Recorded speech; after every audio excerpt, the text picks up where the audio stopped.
Now, this is simple. This is just a paintbrush roller, and I'm just going to set this on the couch right here. Of course, I'm going to set it right there. How simple it is to find ways to practice. And so I'm going to practice some spin.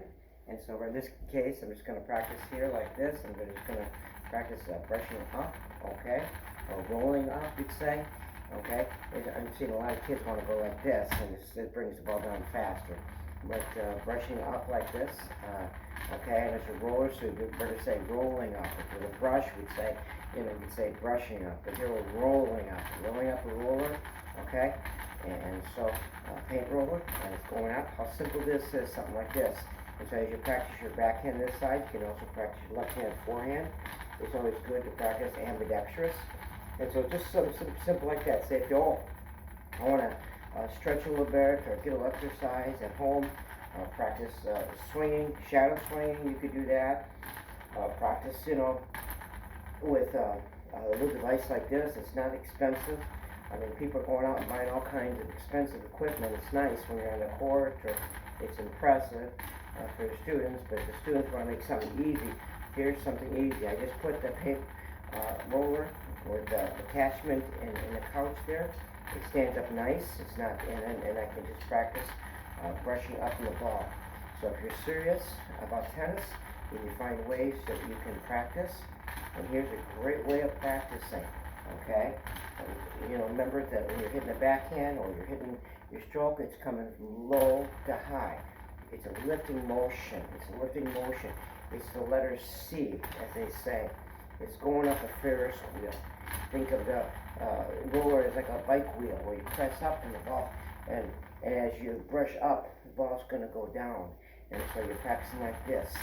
It's amazing watching people hit off a backboard, and they're always hitting like this, okay? And so coming to the ball and brushing up. So you're hitting that ball, and when you're hitting that ball, your racket's like this, okay? Your contact point, okay? I always say find the ball, feel the ball, and you feel the ball here, and it's just a matter of 0.04 seconds, the ball, you touch the ball, and then finish up like you're lifting up the hood of a car, okay? And so here we go, just lifting, okay? Great way of practicing. And now I can stretch my arm. It's a great way to build your extensor muscles in the backhand. If you want to switch hands and practice left-handed, go ahead. And I like to take old rackets that I have. I probably have a few hundred, maybe more, of different wood rackets and rackets people have used throughout the years. And this happens to be a Davis. I used to love Davis. They're so pretty, They're just beautiful rackets, okay? And I forget what this, probably England, okay? This one you can't see exactly the emblem wore off, but they were beautiful rackets. And you still can find some at thrift stores that people bought and they used maybe once or twice. And so, great way of practicing. I'm practicing left-handed now. And engage that left-handed too. A lot of times what's happening is you see a lot of kids, they're just one-handed, okay? Instead of using the extra hand to help them create a uniturn or turn, uniturn. And the other thing I notice as I teach young people to play that they're just learning tennis is everybody's open stance. They're not right position, and they don't just turn. And so a great way of practicing uniturn, okay?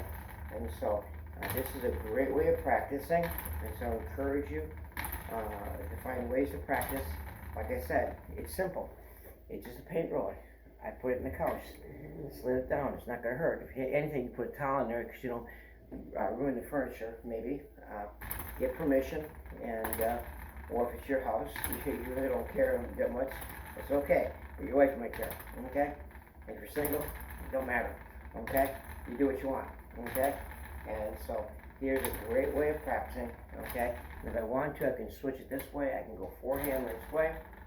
That's a great way. Another thing I can do is I can practice going under the ball like this. I can practice going under. And it's a great way when you're teaching kids to teach them slice, teach them how to go under the ball, okay? And when they go under the ball, okay, you see the roller move, okay? Or if you want to practice slice, you're just going to go like this. I like to go across the top just to get that feeling, that motion, okay? Get backspin, you go like this, down like this. That's a great way of practicing. I hope this was helpful for serious one that wants to improve tennis.